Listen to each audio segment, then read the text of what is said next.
honor para mí presentar a las participantes de este conversatorio desde la secundaria. Muchas gracias, bienvenidos todos. Esta es la tercera llamada. Recordar que también tenemos la transmisión en línea. Cuando estemos listos, Oscar, adelante, bienvenidos. Buenos días a todos, saludos a los que nos siguen a distancia, bienvenidos a los que están aquí. Es un honor presentar al conversatorio de esta mañana. Se llama Conversar desde la secundaria. Primero voy a presentar como homenaje póstumo al doctor Víctor Manuel Ponce Grima, quien ustedes saben que falleció. Él era doctor en educación, maestro en ciencias de la educación, se dedicó a trabajar en el programa de paz y convivencia en escuela, investigador educativo con más de 30 años de experiencia en las líneas de investigación sobre políticas educativas, formación docente y convivencia escolar en la escuela secundaria.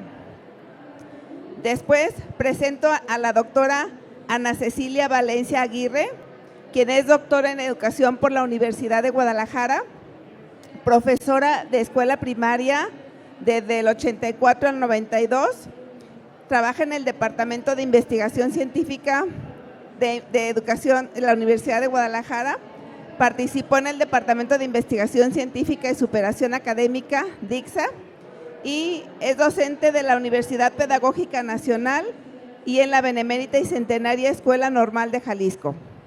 Actualmente es profesora de la Universidad de Guadalajara.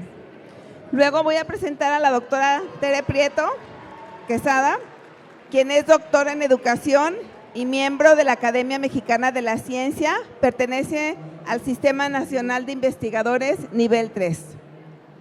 Y por último, aunque no está presente, que también colabora en esta investigación, es el doctor Claudio Carrillo, quien es filósofo, doctor en psicología y tiene más de 35 años trabajando en la Universidad de Guadalajara en temas de violencia y convivencia en las escuelas. Cedo la voz a las doctoras y muchas gracias por acompañarnos. Muy buenas tardes. La doctora Tere Prieto, que además de ser una gran investigadora, es una gran amiga, junto con el doctor Claudio Carrillo. Somos amigos desde que éramos alumnos en la Universidad de Guadalajara. Pues nos da mucho gusto estar aquí, pero también queremos rendir un reconocimiento a quien fue artífice de esta comunidad de investigación, que es el doctor Víctor Ponce Grima. A él le queremos dedicar esta presentación, esta investigación, porque estas inquietudes, estas preguntas sobre qué hacer en el contexto de la formación de nuestros adolescentes en Jalisco se debió a su iniciativa, a que él creó esta comunidad. Y bueno, pues vamos a dar lugar precisamente a investigaciones que se construyeron precisamente desde la investigación con adolescentes. Concretamente, yo voy a referir el trabajo que llevé a cabo en secundarias de Jalisco y de Michoacán, donde me acerqué a los jóvenes, a los adolescentes, con la finalidad de que ellos narraran cómo vivieron el proceso de la pandemia, qué fue lo más relevante para ellos, qué significados construyeron en torno a la escuela, qué fue lo que más extrañaron de su escuela.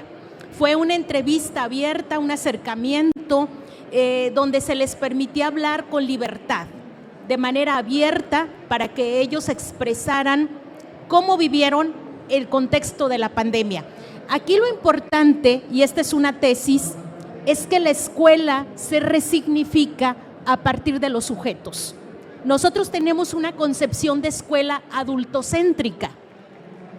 Los alumnos construyen significados y sentidos sobre lo que para ellos representa la escuela, y ellos nos ayudan a entender fundamentalmente qué significado, qué sentido tiene para ellos ir a la escuela.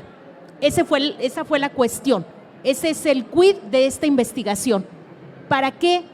¿Qué fue lo que más extrañaron de su escuela durante el encierro por cuarentena en pandemia?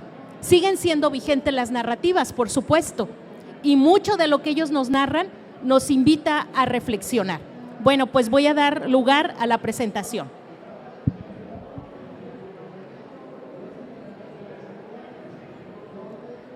Este es el propósito del estudio: comprender los significados que los adolescentes atribuyeron a la escuela en el contexto de la pandemia, pero fundamentalmente yo me centré en afectos, cómo vivieron sus emociones, qué emociones experimentaron ellos durante el encierro, qué sintieron, qué vivieron y qué significado le podemos dar a esto para comprender más su subjetividad y su sentido sobre la escuela.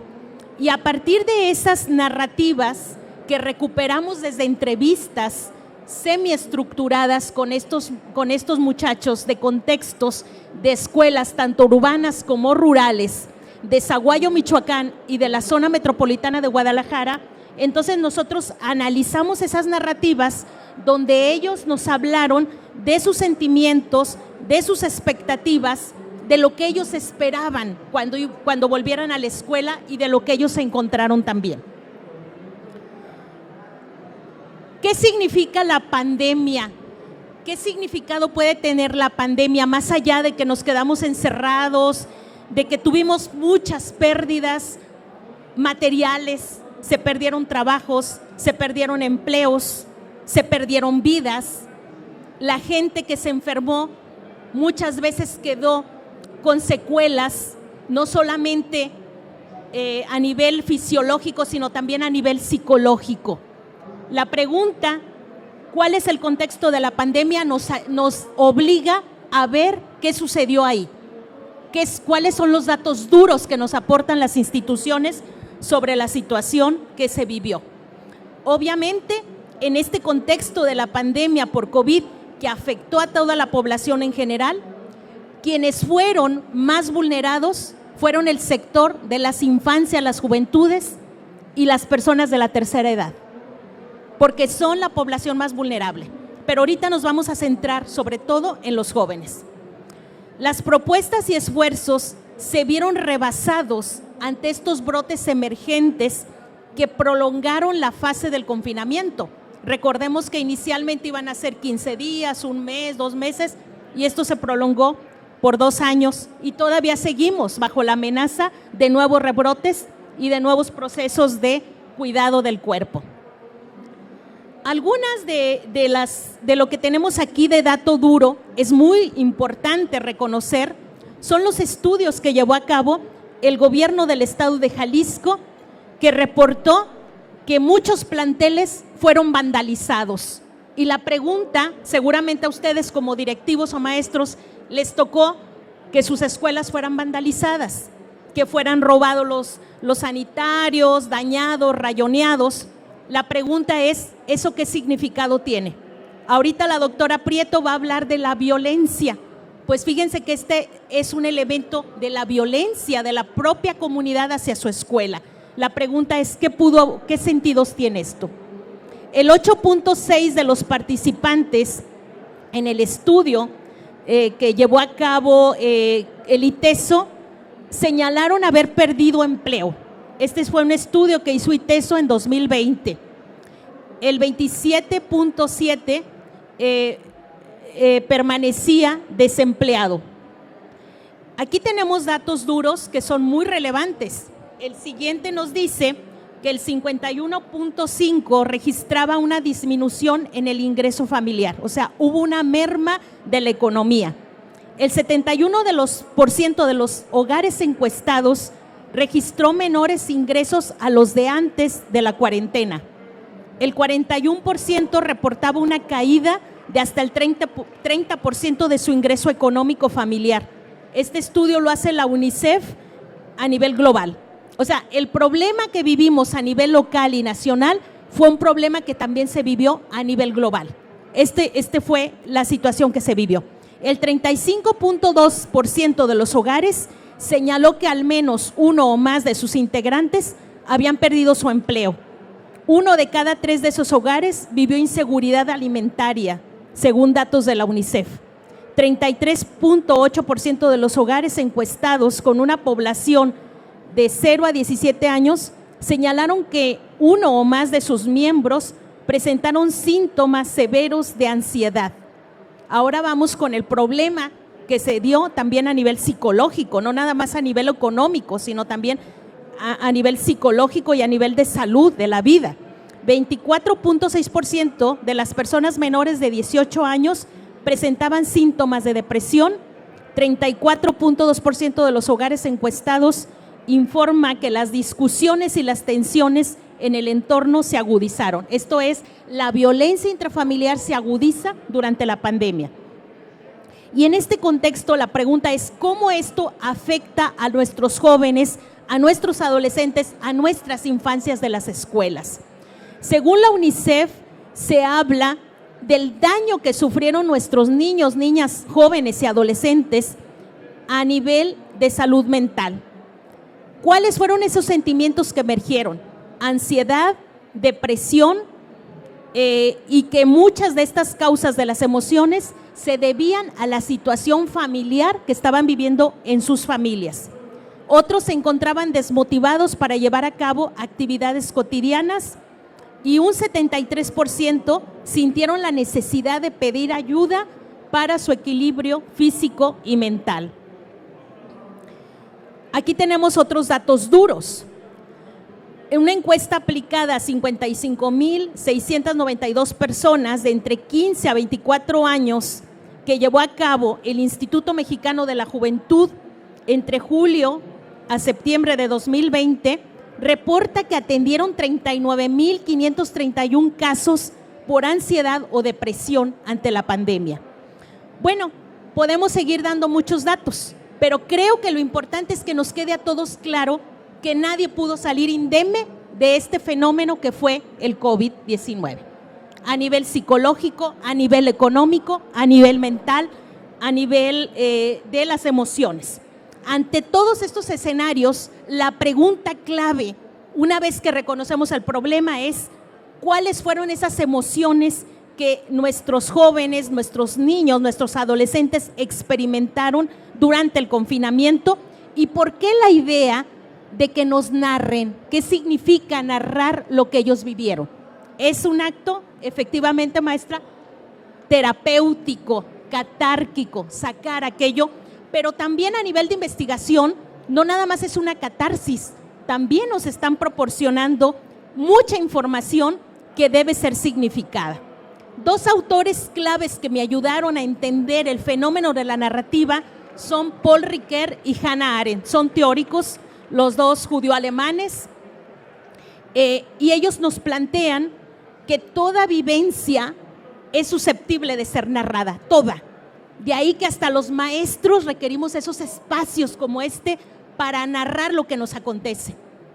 Es fundamental, no es una cuestión de ocio, es parte de la condición humana. Requerimos de la otredad para manifestar lo que sentimos, lo que deseamos, lo que esperamos, para hablar de nuestro dolor, de nuestro sufrimiento. La narración es la construcción también de una subjetividad. Esta es una tesis. Narrar implica construir nuestra subjetividad, porque después de narrar un hecho ya no somos los mismos, nos sentimos distintos, decimos, ya saqué aquello que me dolía, ya saqué aquello que me hacía sufrir, ya me siento otro, pero ojo, hay que saber con quién narrar aquello, hay que saber, ¿verdad? Y dice la maestra algo importante, cultivar la escucha. Entonces las narrativas, dice Hannah Arendt, son fundamentales para la acción educativa, para conformarnos una mismidad desde la otredad, ¿sí? Porque en la narrativa siempre hay un otro, y no es lo mismo un otro que me está juzgando a un otro que me está abriendo hospitalariamente la puerta para que yo narre. No sé si se entienda esto, o sea, no ante cualquiera, narramos pero no ante cualquiera. De ahí la actitud del ser maestros que sepan cultivar la escucha para que el otro se pueda abrir y cuando el niño nos narre, no estar juzgando a partir del deber ser. Bueno, esta fue una cuestión que yo aprendí de estos procesos de acercamiento. Los supuestos entonces son que la narrativa del chico, de la chica, permiten comprender esas formas de sentido que tiene la escuela desde su subjetividad. Cómo ellos históricamente, los alumnos, fíjense, y esta es otra cuestión que quiero que reflexionemos, son considerados agentes pasivos. Ellos son los que van a aprender, ellos son el dato, pero no les estamos dando el papel de agentes activos, de sujetos de la experiencia.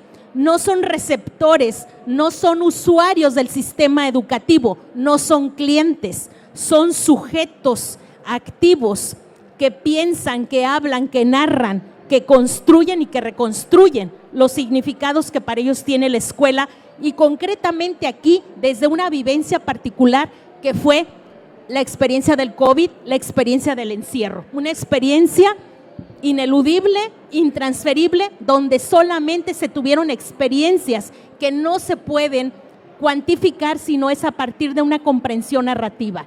La clave es la comprensión narrativa. ¿Cómo se trabajó?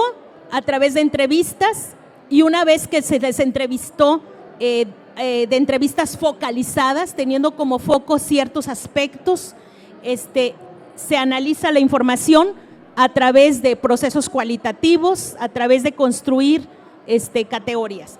Bueno, ya para no entrar en cuestiones teóricas, vamos a ver lo que ellos nos dicen, lo que nos platican.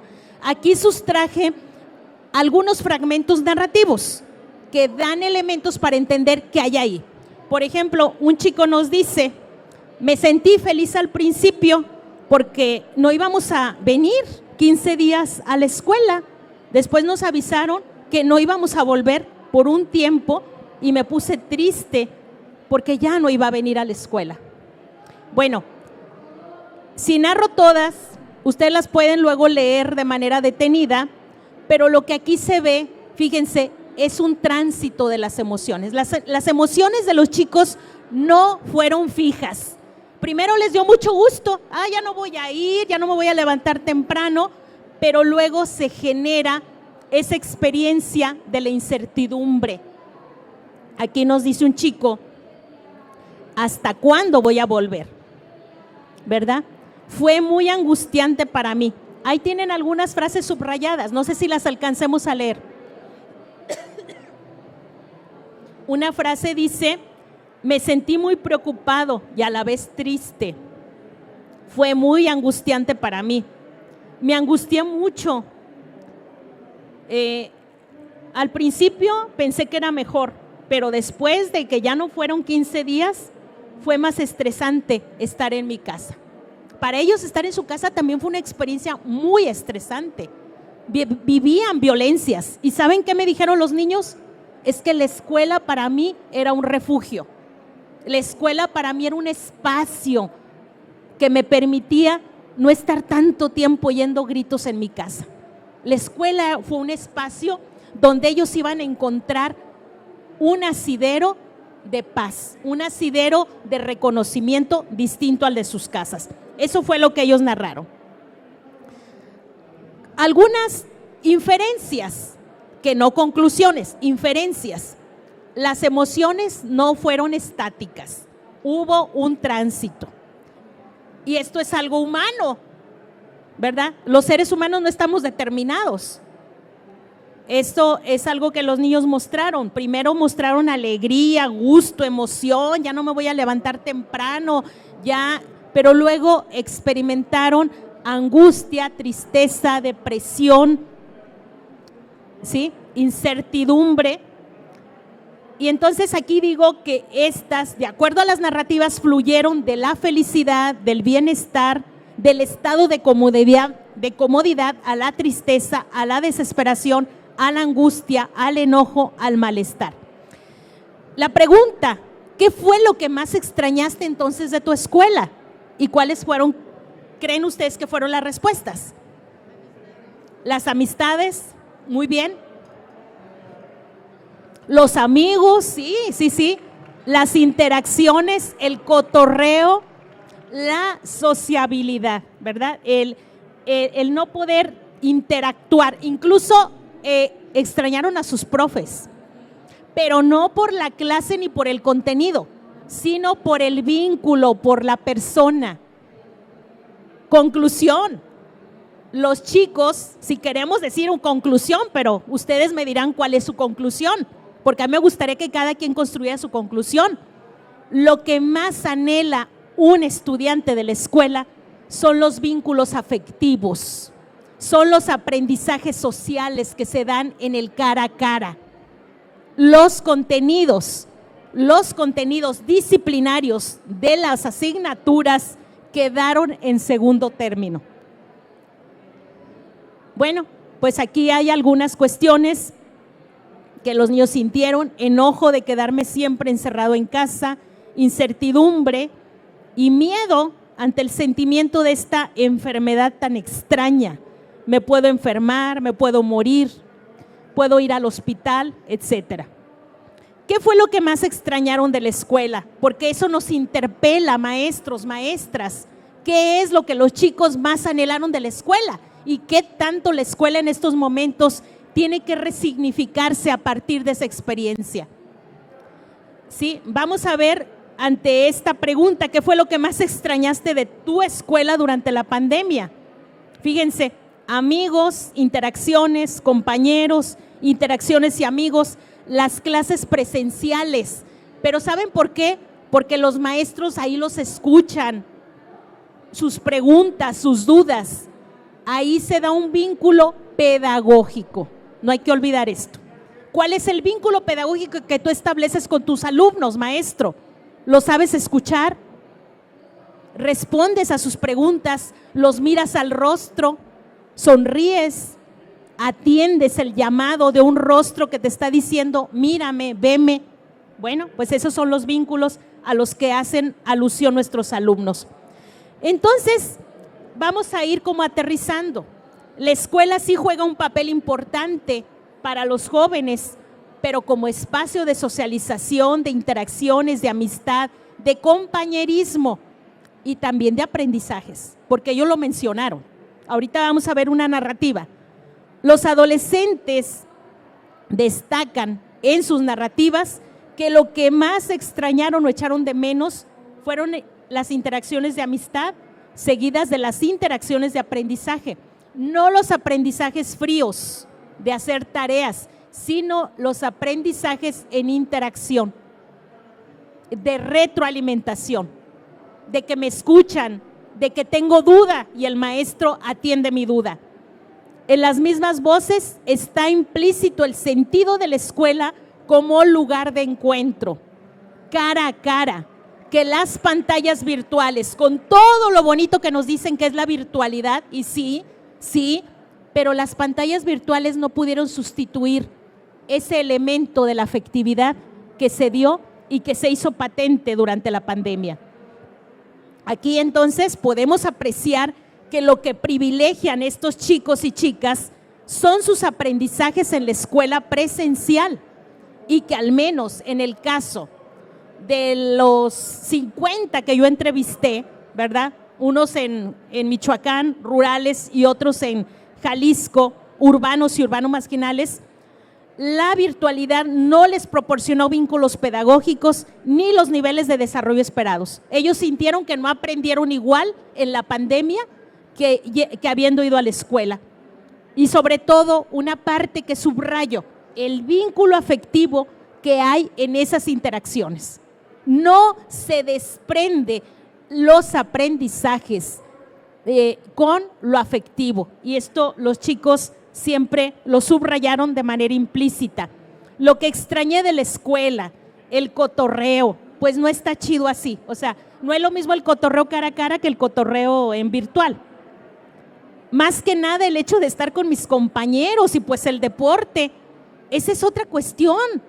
El espacio que los niños tienen para jugar y hacer un deporte en su vida, ¿saben cuál es? La escuela.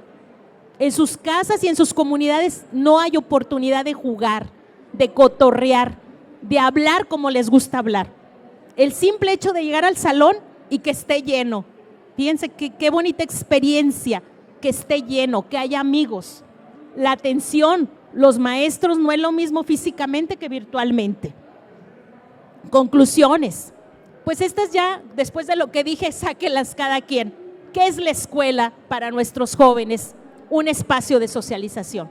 un espacio para la escucha, un espacio para el diálogo, un espacio para tener amigos, y el maestro también se convierte en un referente afectivo para ellos. Somos un referente muy importante para nuestros jóvenes, no hay que perderlo de vista. La escuela es un espacio lúdico y de libertad. Eso es contradictorio a todas esas tesis que nos decían en la aborrecida escuela. ¿Se acuerdan de ese poema de Machado?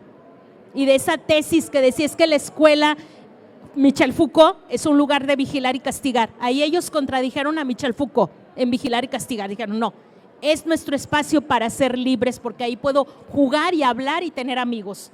La escuela como un lugar privilegiado de los aprendizajes escolares, porque cuando se les preguntó, ¿qué aprendiste? Dijeron, no aprendí nada, porque yo a la escuela es donde voy a aprender. En las pantallas nomás hice tareas, pero no aprendí. El verdadero aprendizaje está en la escuela. ¿Qué nos muestran estos jóvenes? Fíjense bien, nos dan una lección a nosotros los adultos con esas narrativas, porque nos muestran su capacidad de imaginar, de reconstruir y reconfigurar, ya que pudieron darle sentido a la crisis en tanto dislocación del presente, porque esas son las crisis de acuerdo a Michel Foucault, son una dislocación, nos dislocan las crisis, ya las cosas no pueden ser igual después de una crisis. Castoriadis, este filósofo griego, nos dice, griego, francés, franco-griego, nos dice que las instituciones se resignifican a través de los sujetos. ¿Esto qué quiere decir? Que la escuela antes de la pandemia no es lo mismo que la escuela después de la pandemia. La escuela ya cambió. Y si nosotros como maestros no asumimos nuestro papel en el cambio, pues estamos rebasados, compañeros. Son los sujetos los que asignan sentidos y dan lugar a rupturas y resignificaciones. Los sujetos no estamos determinados, nos estamos construyendo permanentemente.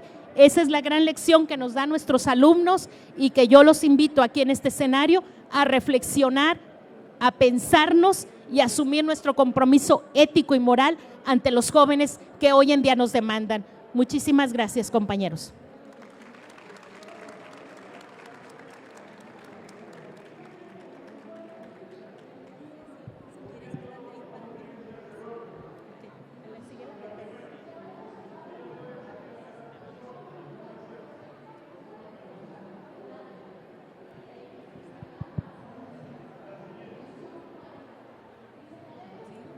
Buenas tardes a todas, a todos y a todes.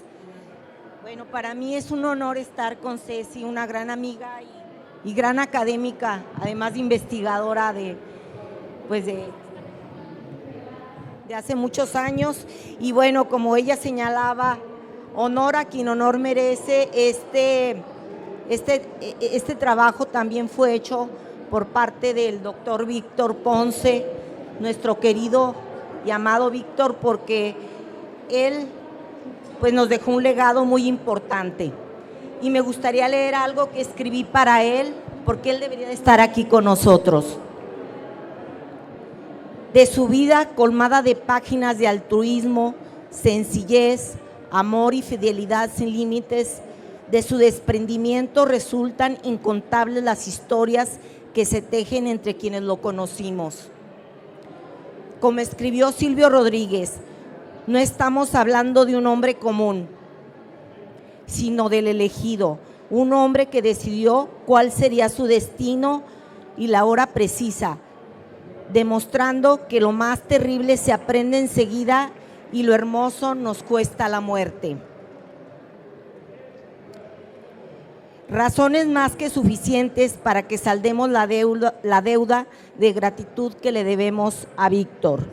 Desde mi perspectiva, Víctor fue también el hombre extraño de Silvio Rodríguez, que siempre nos llevó a un tema fundamental, el poder transformador del amor, abordando desde la perspectiva de un ser humano que desde su cotidianidad y desde pequeños actos de amor logra cambiar el mundo.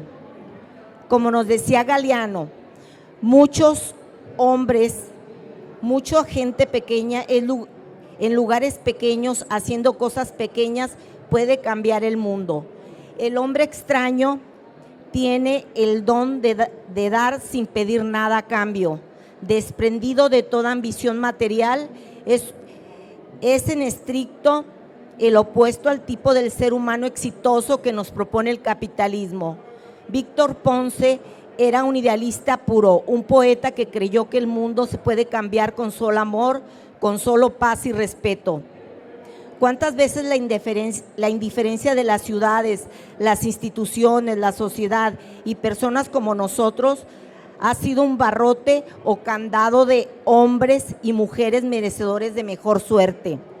Cariñosos e inofensivos, con una inteligencia ética emocional que los caracteriza y que son objeto de escarnio, que ellos son estoicistas, con gran estoicismo soportan sin contrariedad aparente. ¿Qué o quién nos convierte en reguladores de comportamientos? ¿Cuál es el modelo? ¿A quienes representan estas manifestaciones de humanismo acentrado como el de Víctor Ponce, que nos trae a la mente la convicción de que el afecto tenía efecto sobre las personas? Este pensamiento, yo creo que Víctor, él creía en los afectos, porque sabía los efectos que podía tener en los otros. Y bueno, pues nosotros en la Universidad de Guadalajara y también de amistad de muchos años, pensamos que él era un hombre extraño, porque precisamente te decía que te amaba y te quería. Y en estos momentos no está de moda decir que te amo. Los hombres extraños como Víctor son creadores de sueños y esperanzas, que habitan francas, colindantes con dicha y desdicha, exaltación y rutina, dulzura o esperanza, y no siempre se entienden sus razones. Se desconoce el ancho de la franja que los expone y convierte frecuentemente en malabaristas, en reparador de sueños, que llegan con sus herramientas para aflojar los odios y apretar amores, siempre con afán risueño y cordial. Ese era Víctor. Muchas gracias. Bueno, pues también como una invitación que nos hizo Víctor era ver cómo ha evolucionado el tema de las violencias. Nosotros empezamos en el 1999 haciendo el estado del arte, y vean las temáticas que se manejaban en ese entonces. Recuperamos 10 años de investigación en ese tiempo y eran pues cultura estudiantil, investigaciones sobre disciplina e indisciplina, medios y violencia, menores infractores, políticas públicas en materia de violencia. Apenas estaba vislumbrando el tema de violencias, del bullying y de todas las temáticas que en ese tiempo pues trabajamos, porque no había mucha información. Realmente en 10 años todos los temas de violencia caían en el cajón desastre de disciplina. O sea, si ustedes van a las tesis de maestrías, doctorados y de la normal o de educadores, el tema de la disciplina era un tema muy común, pero el de violencia no se veía. Pasamos al siguiente estado del arte, del 2002 al 2011, y estos eran las temáticas. Empezamos a recuperar el tema de discapacidad y discriminación, convivencia y violencia a través de las tecnologías de la información, bullying, violencia en pares en escuelas de México, el consumo de abuso de drogas, narcoviolencia y políticas públicas en relación a las violencias. Vean cómo evolucionó el tema y también las investigaciones. Encontramos más o menos como 2,000 investigaciones y propuestas que se hicieron en estas temáticas. Posteriormente, en estamos ya por entregarlo. Para los que estén en estos temas de violencias, pues ya saben que va a salir en el próximo Consejo Mexicano de Investigación Educativa, y es el tema de disciplina, convivencia escolar, bullying, ciberbullying y otras formas de violencia, violencia escolar y etnografía, violencia simbólica, discapacidad, discriminación y violencia, investigaciones sobre violencia desde perspectiva de género, porque ya se consideró el tema de violencia de género dentro de las temáticas de este texto que va a salir. actores en la escuela, violencia en pueblos originarios y análisis de uso de teoría e investigación sobre violencia escolar, donde está también Ceci trabajando, y consumo de sustancias psicoactivas por los miembros de la comunidad escolar. Entonces, para que lo esperemos, porque ya trae muchas novedades, o sea, veamos cómo va evolucionando este tema de la violencia, cuando muchas veces no se tomaba en cuenta. Yo hace 30 años estaba haciendo mi tesis y no me aceptaban el tema porque decía que no era un tema, el de violencia escolar, no era un tema. Entonces, con trabajos, por ahí encontré un tutor que me quiso, que se compadeció de mí y sí me aceptó la tesis, ¿no? Entonces, vean ahora cómo pues es un boom el tema. Entonces, ¿hasta dónde se han desplazado las nuevas tendencias de estudios de violencia y lo que han investigado ustedes como profesores y como maestros? Entonces, vemos pues que el acceso digital nos ha llevado a otros tipos de violencia, a las ciberviolencias, al grooming, a la sextoextorsión, etcétera, ¿no? Dicen muchos que estamos en el internet en una ciudad sin ley, porque nos extorsionan, nos roban información, etcétera. ¿A cuántos no les han clonado su tarjeta? A ver, levanten su mano. Hay 2, 3 que les clonaron su tarjeta de crédito y les han robado datos. Seguimos. También vemos, pues, miren, ahorita en las escuelas secundarias se está dando un problema muy grave, que es la introducción de alcohol a las aulas. A veces los maestros no nos damos cuenta, pero ellos llevan en sus cantinfloras o en otros recipientes este tipo de problemas, y ya se está visualizando en el estado del arte, que los niños de 10 a 14 años lo ven como un reto que ellos mismos se ponen. Entonces ni los directivos ni los maestros nos damos cuenta de que lo hacen en colectivo, y lo hemos visto en el sur. En el estado de Chiapas, pasamos así, que se dieron los casos de consumo de drogas, que es la nueva moda o reto. Mucho ojo, maestros y directivos. Se está dando este reto de que se dieron 3 casos en secundarias de Chiapas. No sé si supieron, y de aquí también. Yo tuve un caso, pero la escuela primaria no quiso dar a conocer. Era una escuela primaria privada. No quiso dar los casos. Sí. Las pastillas también. Entonces, sí, las meten en pastillas las drogas. Entonces, tengan mucho cuidado porque es un nuevo reto que realmente es muy conflictivo para las escuelas tratarlo, y lo hacen ocultamente. Seguimos, Ceci. Entonces, veamos estos casos. Se dio en septiembre de este año. También se dio en otra escuela, Ricardo Flores Magón, en Tapachula y en Bochil. También aquí estos casos se están dando. Entonces, aguas, porque ese reto se está dando también en escuelas de aquí de Jalisco. Seguimos. Otra cosa, la introducción de armas a la escuela. Aquí cuidado, porque también están entrando armas a las escuelas. Nosotros ya lo habíamos detectado, pero los directivos no nos hacen caso, de que tengan mucho cuidado, y este caso se dio aquí en Chapalita con un niño que llevaba un arma de fuego. Entonces, también hay que tener cuidado porque nosotros lo detectamos en nivel superior, que los jóvenes llevaban armas. Entonces, también este desplazamiento de las violencias pues se ha dado en suicidios. Hay que tener ojo con estos niños que son bulleados porque se sigue dando el tema de suicidios en niños, adolescentes y también en adultos, ¿no? Y ya los niños están escribiendo cartas póstumas del sufrimiento que están viviendo en las escuelas. Entonces, esto no ha acabado. Seguimos investigando y seguimos dando cuenta de que el bullying sigue afectando. O sea, no es tema pasado, está evolucionando de otras maneras, pero no ha acabado.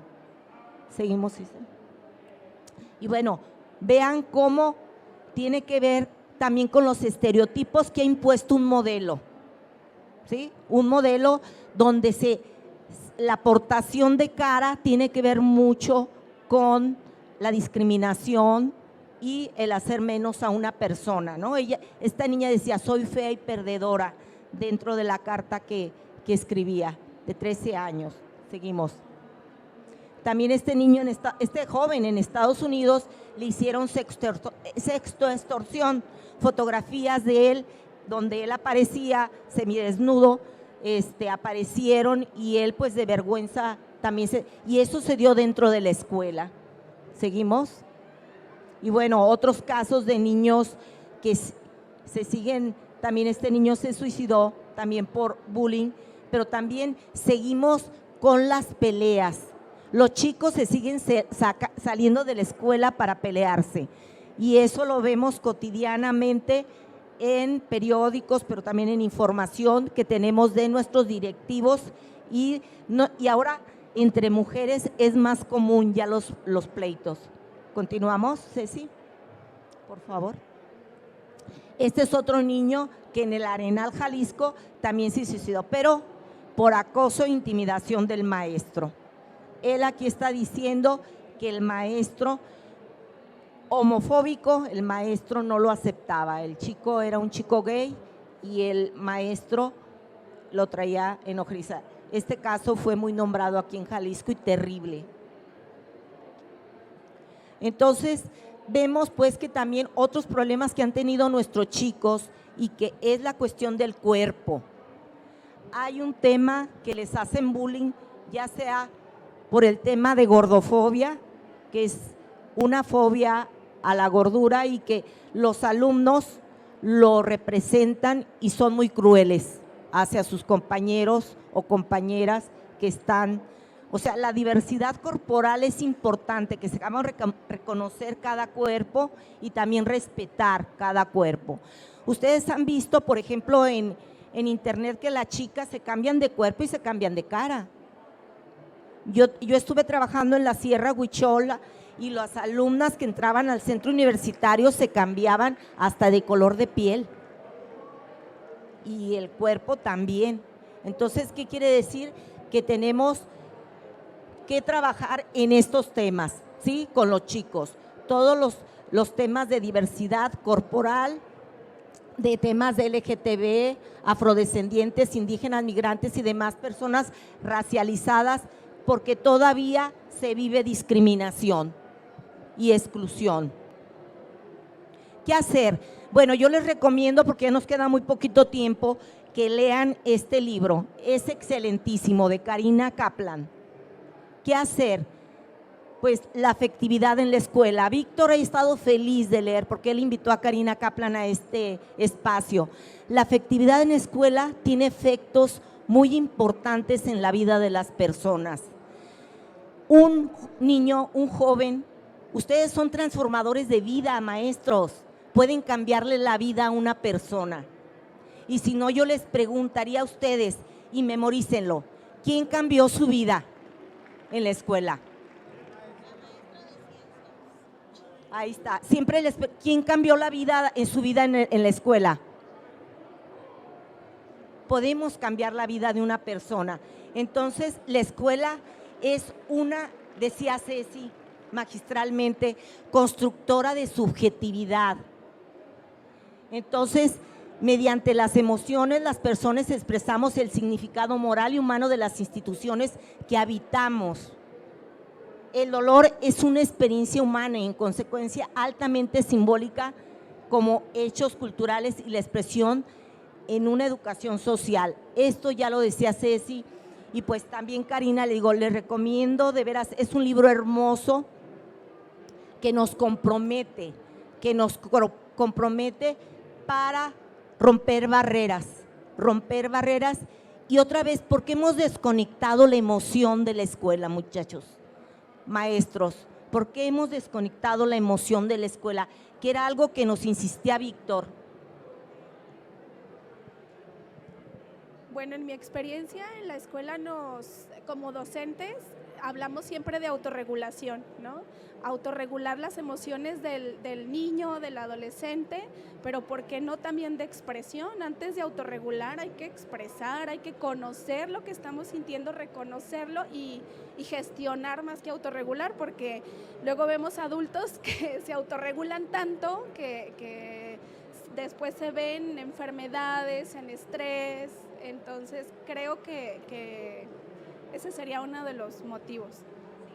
Así es, porque nos han enseñado a desconectar lo objetivo de lo subjetivo, lo cuantitativo de lo cualitativo. Hemos desprendido ese lado humano que, como decía Ceci, en estos momentos difíciles fue lo más importante, ¿sí? ¿Cuántos de nosotros ese lado afectivo fue lo que nos llevó a la escuela? Un maestro que creyó en nosotros, una persona que dijo, tú vales, pero que no estaba en la casa, la encontramos fuera de casa. Maestra, pues vamos a hacer la participación. De hecho, bueno, hay un aspecto que también hay que tomar en cuenta, la parte legislativa. ¿Hasta qué punto yo puedo crear ese vínculo con ese alumno, esa confianza, que él pueda lograr expresarse, que me cuente algo que ya va más allá de la aula, cómo poder apoyarlo y qué hacer? Yo creo que esa parte también hay que contemplar, la parte legislativa, hasta dónde yo puedo apoyar a ese alumno y hasta dónde me puede involucrar en sus asuntos personales. Algo que nos decía Víctor, precisamente él rompió esquemas con respeto y con amor, nunca se pasó. Y él siempre decía, hay que romper esquemas, porque a veces ya no puedes tocar al alumno, no puedes hablar con él, pero yo creo que también él entiende eso. Y a veces el acercamiento puede ser respetuoso, amoroso, amable. Ya la última, Ceci, ya nos vamos, estamos en las preguntas. Ya se nos acabó el tiempo. Ya se nos acabó, ya nada más para cerrar. Y haciendo referencia a Víctor, solo el amor alumbra lo que perdura, solo el amor convierte el milagro en barro. La ternura es la gota que termina de llenar esa inmensa copa que contiene el verbo amar. Víctor, donde estés, lo mejor para ti. Gracias. Gracias, Tere. Muchas gracias. Disculpen, ya no tenemos tiempo para preguntas. Le vamos a entregar su reconocimiento y el libro de investigación Recrea, que lo pueden consultar en la página del CEMEC, en el micrositio, ahí lo pueden descargar. Y la doctora va a salir, bueno, va a andar por aquí para que si después le quieren hacer preguntas, porque aquí quedaron algunas dudas, para que luego la puedan buscar. Muchas gracias a todos, que tengan buena tarde.